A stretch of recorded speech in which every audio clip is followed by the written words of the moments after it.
Hello there! Welcome back to another episode of Star Wars in a Galaxy, watching all the Star Wars we can get our hands on. I'm Eli. I'm Jacob. Today we're going to be going over the 80th to the 100th minute, of Attack of the Clones, and we're going to be doing an extra special add-on piece.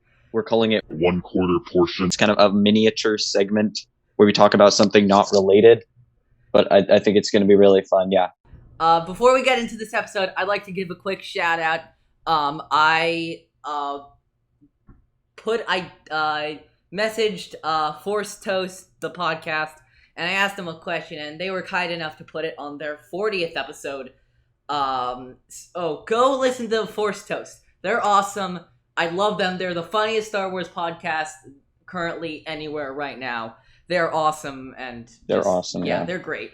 Let's get into this episode because we got a lot. The episode, of course, begins when Anakin's mother dies.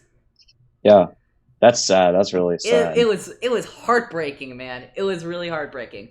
And there's one thing I don't know if you thought about this, Jacob, but there's one conversation I've been wanting to have ever since I rewatched this part, which is I was thinking to myself about Anakin's subsequent massacre of the Tusken Raiders.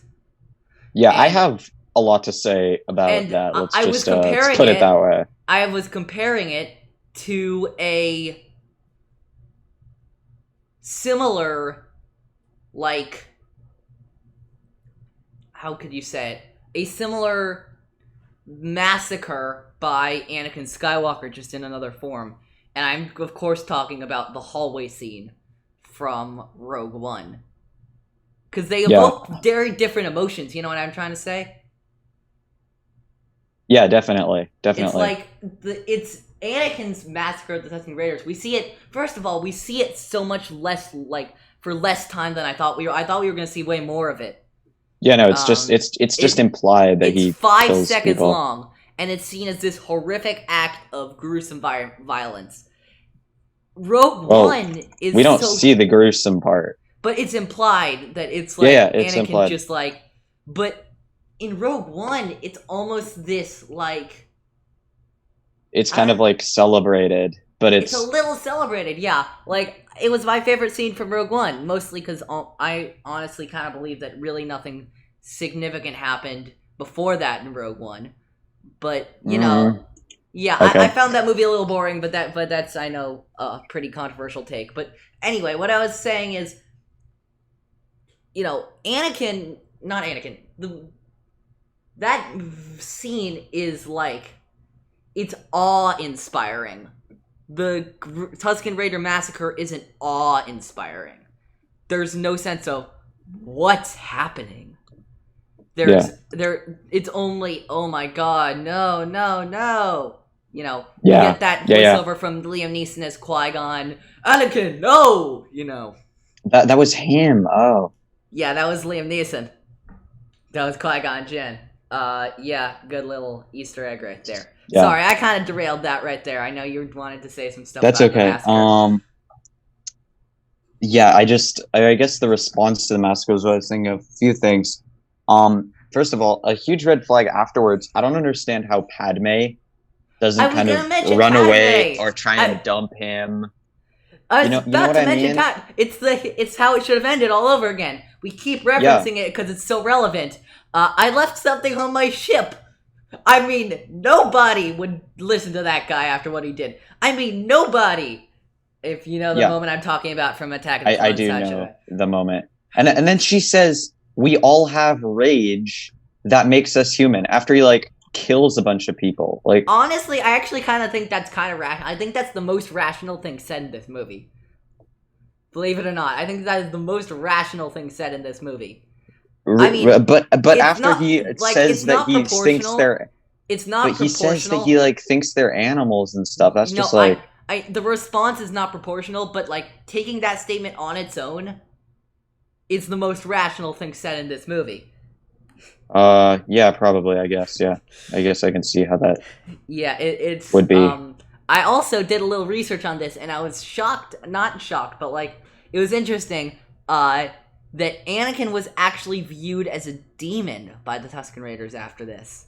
That makes sense, given that he just went and killed everybody. It was like in their folklore and all that stuff. It's really interesting, honestly. I thought it was a cool little touch. That's tragic, though. Like it is really tragic. Yeah. And then So like, is Padme like, are they space racists?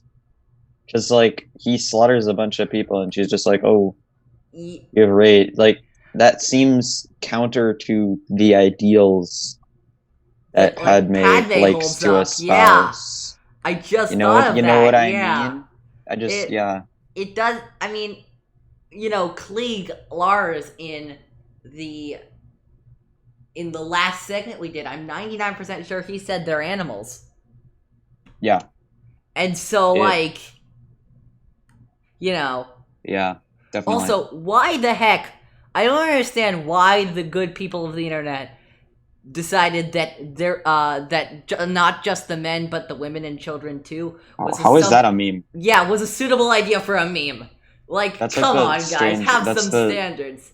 It's like the same thing with the younglings. One of the most shocking things. It's the same thing with the younglings I don't know if you remember this, but this was like about a year ago. There were some people on the internet advocating for a youngling hunt mode in Battlefront 2. Oh my god. It's barbaric. I don't understand. Look, I like it for the meme, but like, if you don't understand the meme, I think you would be. I would be pretty terrified. Horrified. You would be horrified. It is ridiculous. But I have to say, through all this, John Williams keeps the music great. The music during Anakin's whole confession scene, I wrote down, is pretty amazing. Several times. And they play the Imperial March like 3-4 times. They play the Imperial March. They play some chilling Sith stuff. It's really good. Chilling. I also love even though Attack of the Clones is my least favorite Star Wars movie, one of the things I love about Attack of the Clones is that it makes Anakin's turn to the dark side clear as a whistle. Like, you see this is the movie where you see... No. This is the movie where Anakin's turn to the dark side. You're like, yeah, I can see how he's there already. You know what I mean? There's no hint in episode 1 that Anakin is going to turn to the dark side. But there's plenty of hints in episode 2 that Anakin's going down. I mean, it's clear as day. Yeah. Also, I don't know if you noticed this one. At Padme's funeral, Anakin is playing with sand. That's how distraught Anakin is. That he's playing with sand. I thought the exact same thing. He's so distraught that he's playing with sand. I think that's some good. I think that's accidental symbolism.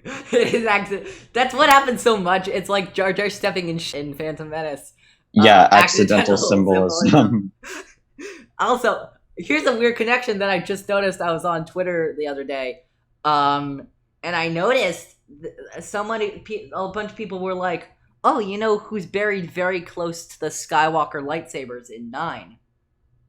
Shmi. Shmi is very, very, very close. How close is she? Do we know? I mean, I'd have to look back, but I'm pretty sure.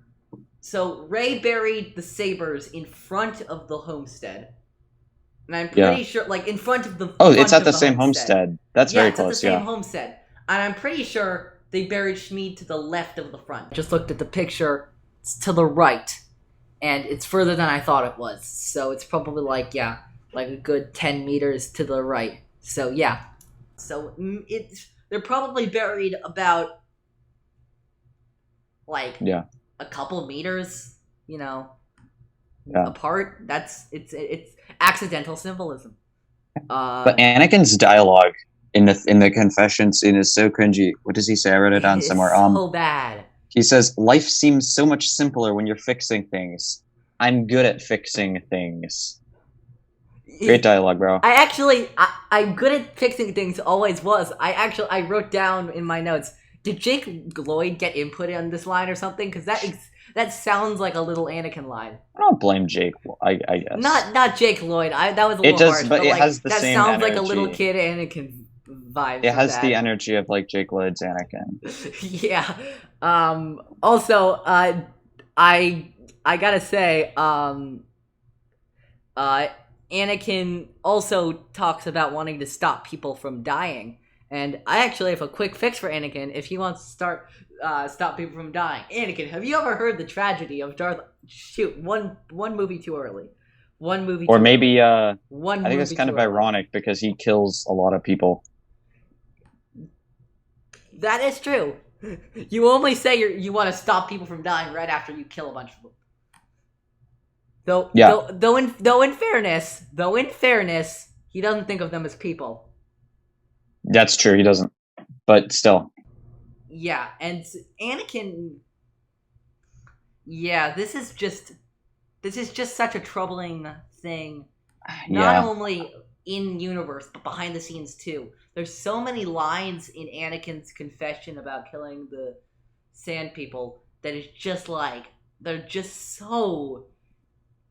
Like, it's this is the second. I think the Tatooine scenes with Padme are the second worst parts of dialogue in the entire movie, other than the Naboo scenes, other than the Lake Country scenes, because Anakin, it's almost like Lucas and whoever helped him write the script for this moment were in the same mood that Anakin was in.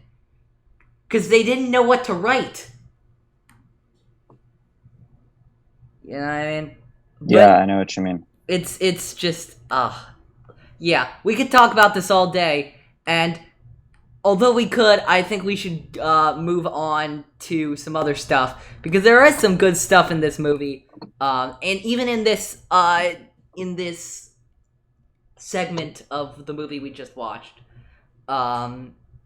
So... yeah, let's talk about, what do you say we talk about, the Senate scenes? Yeah. So, I was looking some stuff up. I did a little research because I wanted to know, when the Senate votes Palpatine emergency powers, what does that do for him? And so I looked it up. Good question.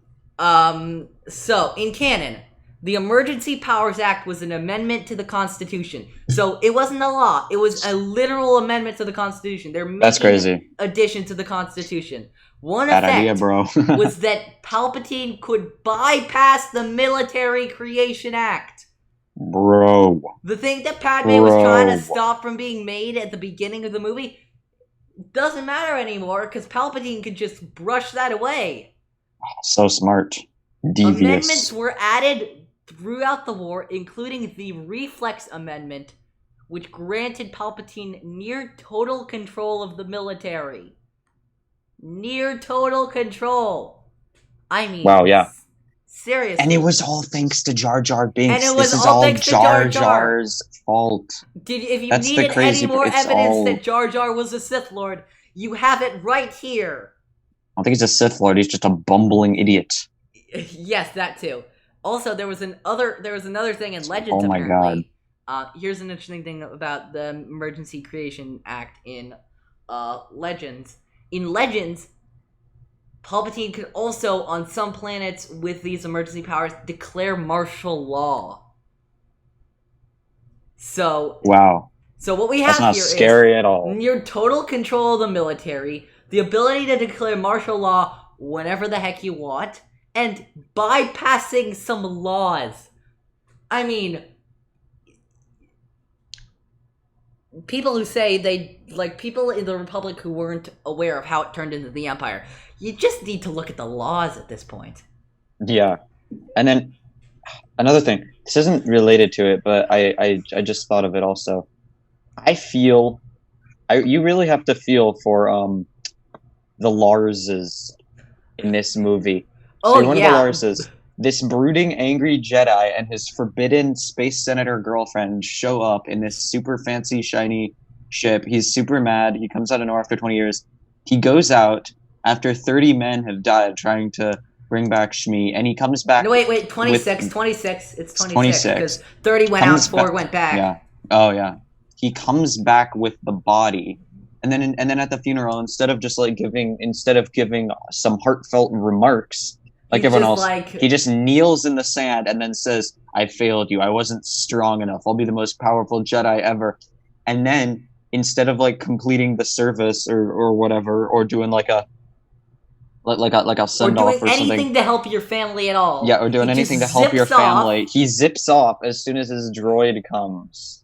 No, and then 3 years later, we gotta complete the circle. 3 years later, a different space wizard who says he's a friend of your other space wizard, but the other space wizard couldn't get there, shows up with 2 babies and just says, "Take them." Man, the Larses kind of went through a lot. The Larses took the fuzzy end of the lollipop for this one. And the Larses Anakin was just super rude to them the whole time. It was like, yeah, he was not nice. Not but great. Speaking of, I had a couple of lore questions because Yoda kept talking about how our vision's clouded. So you may have brought this up, but I did some research on it, and I found out that besides from the reason that Sidious was expending a great amount of effort trying to cloud the Jedi's vision, they built the Jedi Temple. Shrine? Yes, on top of a Sith shrine. Thank you. Yeah, and that over time, I guess the dark energies leached up and I mean, how dumb were clouded the Jedi? Sith shrine, Jedi Temple. The Jedi Temple is not actually a nexus in any type of the Force. Period. Yeah, so it doesn't cancel it out. Do anything. So it's the Jedi on top of a dark side artifact. What could possibly go wrong? What could possibly go wrong? It is It is. Oh man, that's kind of weird.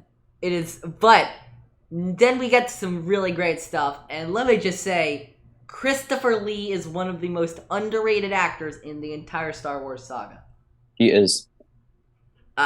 If I may, I'm gonna try and do like my good Christopher Lee impression. This could totally fail. By the way, rest in peace, Christopher Lee. Okay, here we go. I know, my friend, there's been a terrible mistake.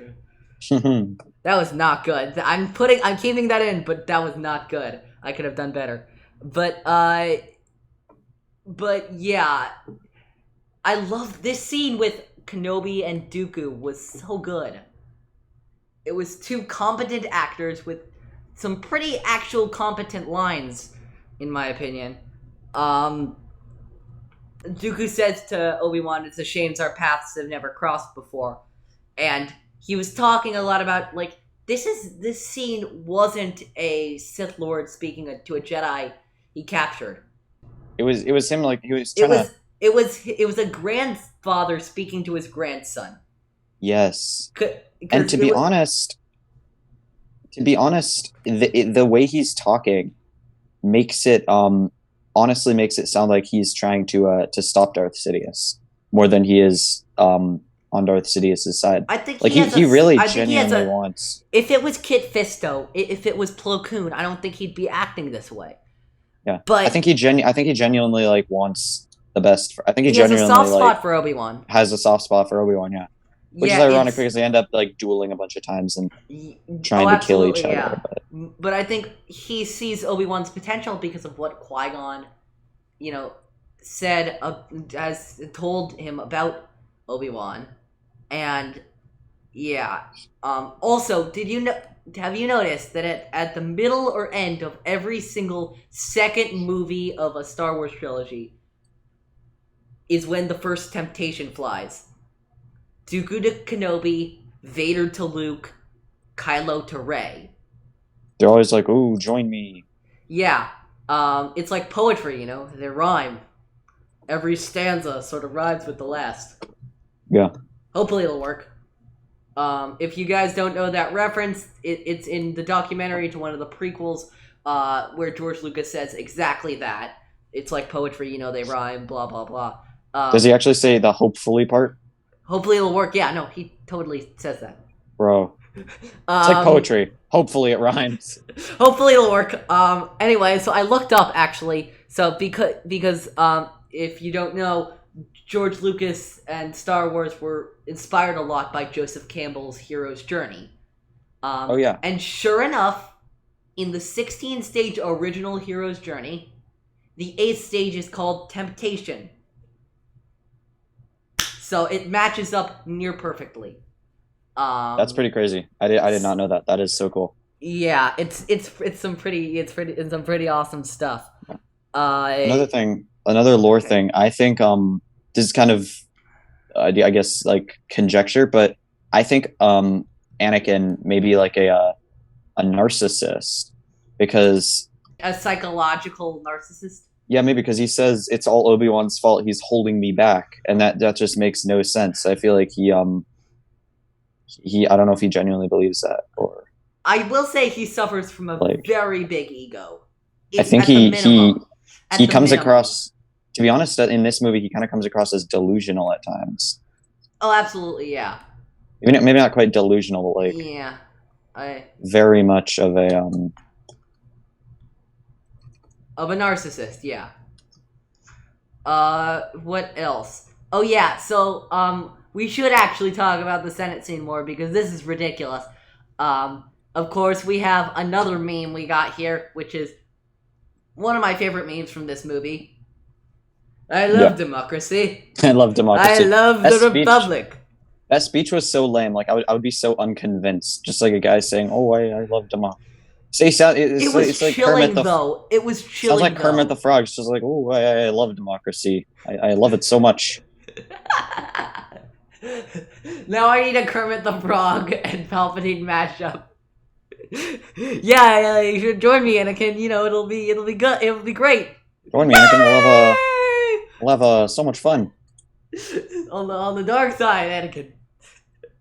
That would be very, very good. That would be very good. That would be very good. Kermit Palpatine, right now. Let's do this. Anyway, did you notice? Also, here's another Easter egg. Are you ready? Easter egg. There's one shot of the Senate, and if you look down at a lower pod, you can see George Lucas and Rick McCallum. Oh yeah. He's a blue guy, right? No. You not costumed at all. Oh really? Yeah, huh. No, that he's Chairman Papanoida, but that's in Revenge of the Sith. No, I'm talking about there's a shot. Well, wait, is Chairman Papanoida not in Revenge of the Sith? No, he is. Or is he not in Attack of the Clones? No, he's not. That's confused. Revenge of the Sith. It's only Revenge of the Sith. So who's the guy with the stick in this movie? The guy who's like, "We shall have order." Oh, that's Masamita. Oh, Masamita. I'm getting people confused. Wow. Okay. Let's see. George Lucas in Episode 2. I'm looking this up. I want to send you that picture because it's in the Senate, Episode 2, in the background.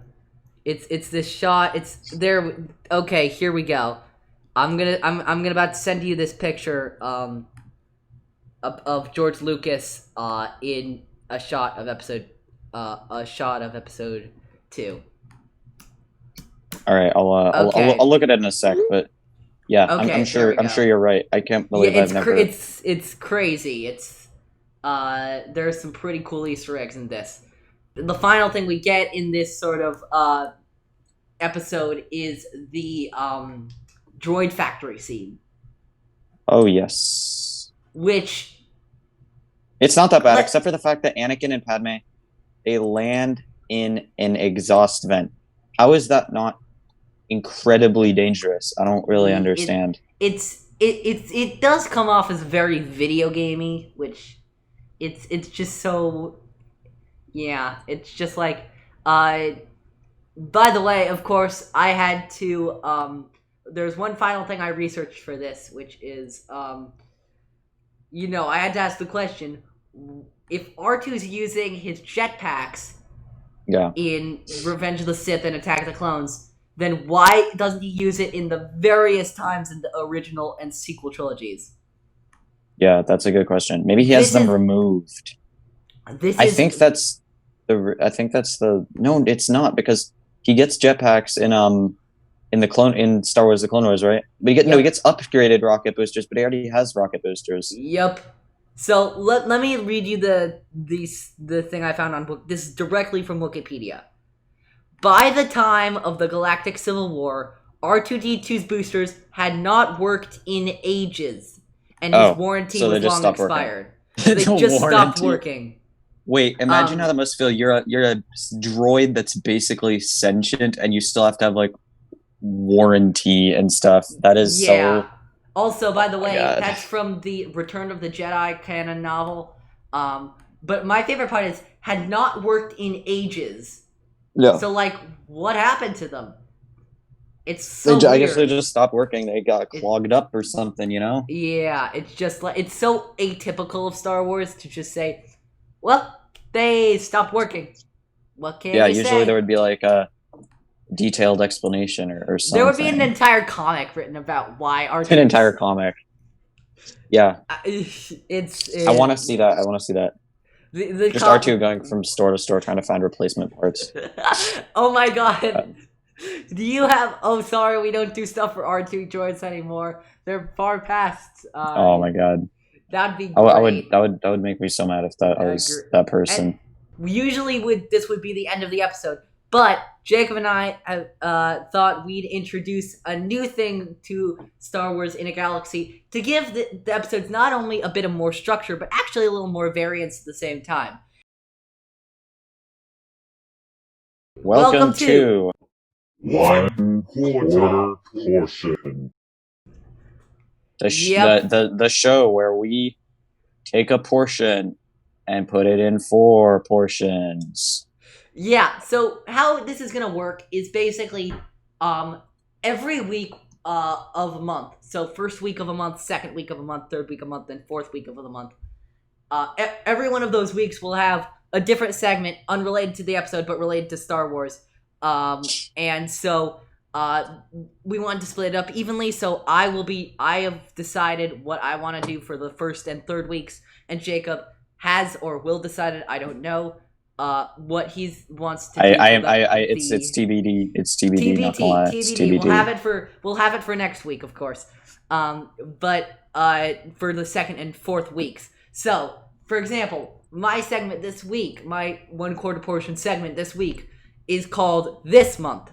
This month is August. It is the month where summer is at its peak, usually where you'd be out on the beach and the temperature would be the highest.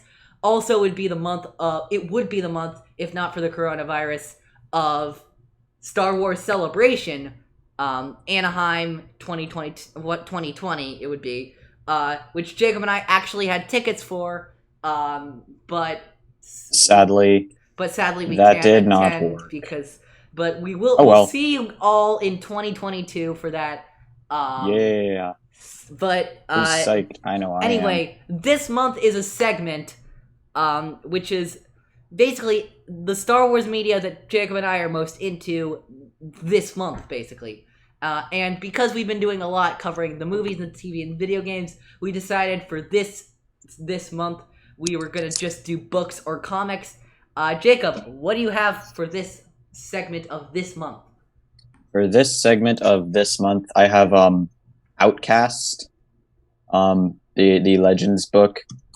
I don't actually know if that's the actual name, but Outcast. Okay, Outcast. I read it a while back. I'm rereading it right now. It's a really interesting book. I don't want to spoil it, but give the general premise, I guess. The general gist is Luke Skywalker. This is after he's been I guess outcast. He's been exiled from the Jedi Order for I'm not sure quite what, but it's something bad. Maybe it's basically because the new government hates Jedi. Yeah, the government is very Jedi-ist, and they commit much prejudice. Prejudice. I had to bring it back. I only know so much about this is because I started the Fate of the Jedi series, which Outcast is the first book of, and I'm like, oh my god, this is so awesome, Jacob, you gotta read this, and so he did. Yeah, and in this universe, unlike The Last Jedi and Rise of Skywalker, Luke has a Jedi Order. He gets married. He has kids. Han and Leia have kids. They turn to the dark. Some of them turn to the dark side. Just like it's a whole thing. It's a whole Extragalactic invaders come shebang. in and all of that stuff. So yeah. So what are your initial impressions of Outcast? I do want to ask. It's a really fun book. It kind of introduces a little bit of I want to say like moral ambiguity into the Jedi, which I think is pretty cool. It kind of shows how the Jedi are kind of getting screwed over by bureaucracy. It's really interesting. They kind of, it's fun because it's about Luke and Ben Skywalker, his son, and their kind of adventures, and it's cool because they get to go and meet these other Force groups on notably on the planet Doran. I can't remember what they're called, but The Keldor? the Ploden species, the Keldor. So yeah, cool stuff. Yeah. So that's my choice. I would recommend it. 7 out of 10 would read again. So yeah. Cool stuff. Okay. Do you have one for this month? I do have one. Were you trying to? Okay. This month. Awesome. It's a book I read a while ago, but I'm rereading. This one's canon. It's called Bloodline. It's a book by Claudia Gray, who is awesome. She writes really great Star Wars books. Everyone loves her books. Bloodline is great. Bloodline is about Leia being a senator for the New Republic about 6 years before The Force Awakens. So Ben Solo is training with Luke in his Jedi Order. She and Han are still married, and the New Republic's still intact.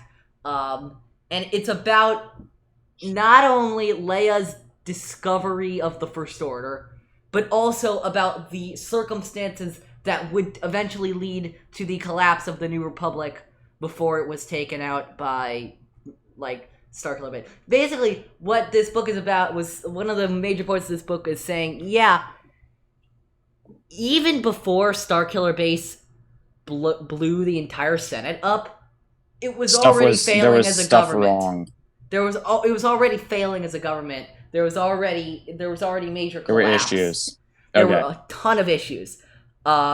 Mostly coming down to there being so much partisan gridlock between the two political parties that no one could really get anything done.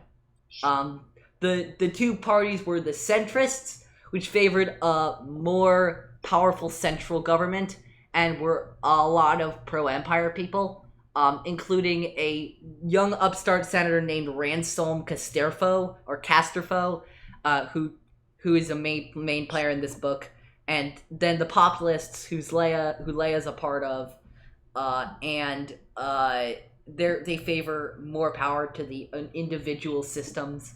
So they're kind of like decentralized. It's basically so it's like centralized versus decentralized government. Interesting. Yeah, it's I won't spoil why the book is. Wow, I won't spoil why the book is called Exhaust Bloodline. Plorts. Any hidden exhaust plorts? Oh, I know why it's called Bloodline. I won't say though. Don't say, but part of the main plotline of the book is why it's called Bloodline. I don't know. I really don't know why. I wonder why. I wonder why. Jacob and I have laid multiple clues as to why it's called Bloodline. But anyway, so that is gonna be it for this episode of In a Galaxy. Make sure to do all the stuff. Follow us on Anchor, Spotify, Apple, Breaker, Google Podcasts, Radio Public, all of that good stuff. Wherever you find your podcast, we're probably there. Follow us on Twitter at In a Galaxy Pod. Email us at swinagalaxy@gmail.com. We'd love to hear from you. What do we got next episode, Jacob? Next episode, I believe we're going to our next part of the Attack of the Clones, correct? Yes, we are. But not only are we going to the next part of it, we're finishing it. Really? Oh, wow. Okay. Yeah, so we are finishing Attack of the Clones. We're Attack of the Clones finale. minutes 100 to 136. A little bit more than usual, but we thought it would probably be a pretty bad idea to do 16 minutes of Attack of the Yeah, that's Clones. probably not too much. But yeah. And also, next week is going to be week 2 of 1/4 portion. And I'm excited it's gonna be my quarter portion. We'll see. It's gonna be fun. So it's gonna be get ready, fun. I guess. And let's see. Yeah, that's pretty much it for this episode of In a Galaxy. May the Force be with you always.